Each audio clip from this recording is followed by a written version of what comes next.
Good morning. I wanted to go over the bell ringer from Tuesday and give you just a little bit of feedback about some of the elements in that question that you want to make sure you focus on. So the question asks you about what to make of the Population Reference Bureau's projection that the global population is going to continue to rise until 2050. And that would be approaching close to 10 billion people. And you've got a chart that gives you categories of the economic, cultural, political, demographic, and environmental impacts of that large population.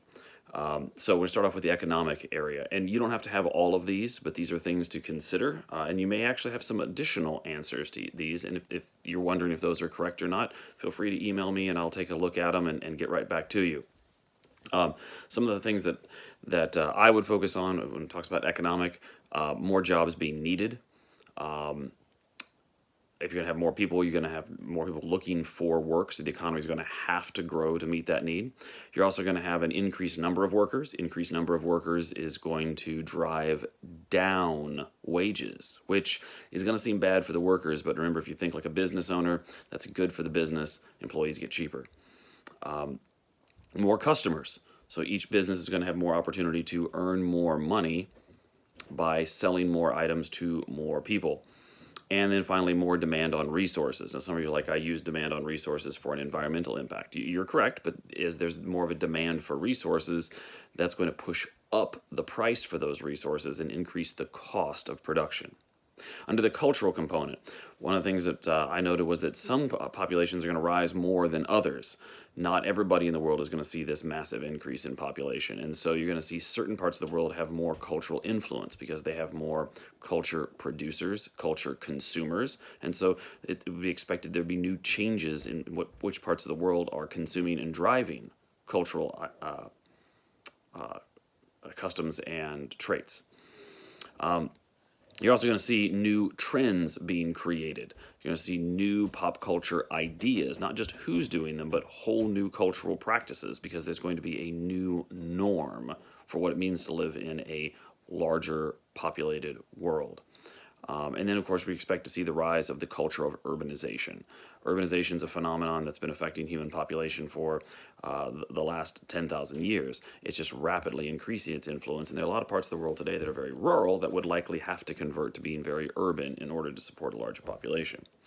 Under political, I just found two quick ideas to consider. One, more stress on certain regimes. Can governments handle the pressure of more population, more need for jobs, more of a need for resources, or will they buckle under that stress?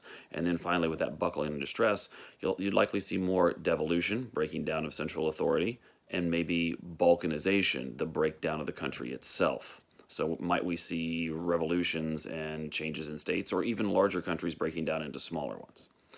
Under demographics, I'd expect to see movement along the demographic transition model. You need to be focusing on the DTM during this unit's review. It's hugely important.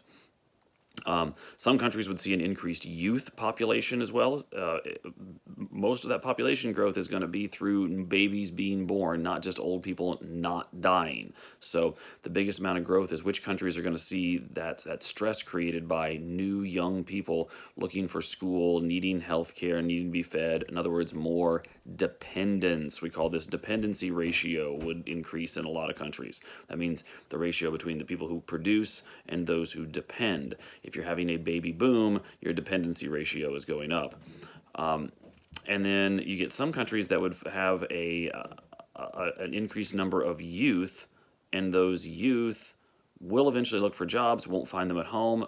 Will we find migration trends? Will people be leaving certain parts of the world headed to others? Finally, under environment, demand for resources has got to be right up there at the top. More people equals more demand for food, water, fossil fuels, all of those items. Will there be, how will land be used? More people will equal more need for farming, more need for housing, more need for jobs. So you're going to have to transform one land type into something else. In some cases, that means green space becomes farmland. In other cases, it means farmland becomes apartment complexes. So we also have loss of animal habitat. So animals will lose their homes and their natural environments. And then finally, We could do environment in a totally different way. We could talk about the built environment changing because of this, the rise of urbanization, urban becoming the new norm. And so you start to see a normal landscape, not of farms and villages, but an environment of concrete and asphalt and steel that's necessary to house more people per square mile.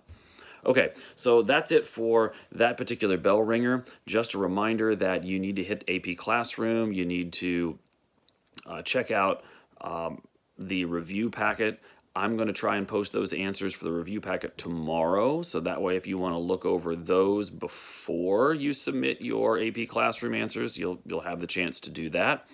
And I've also posted a short video of the FRQ from last week's AP Classroom, just a little explanation for you. Please, please, please go back and look over your AP Classroom answers. Don't just submit them and then walk away. I gave you feedback on those. I'm finishing up the last couple that got turned in at the very end of last week, and so you should have those very soon. If you have any questions, please email. I'm hanging around all day. More than happy to help you out. Have a good day. Stay safe.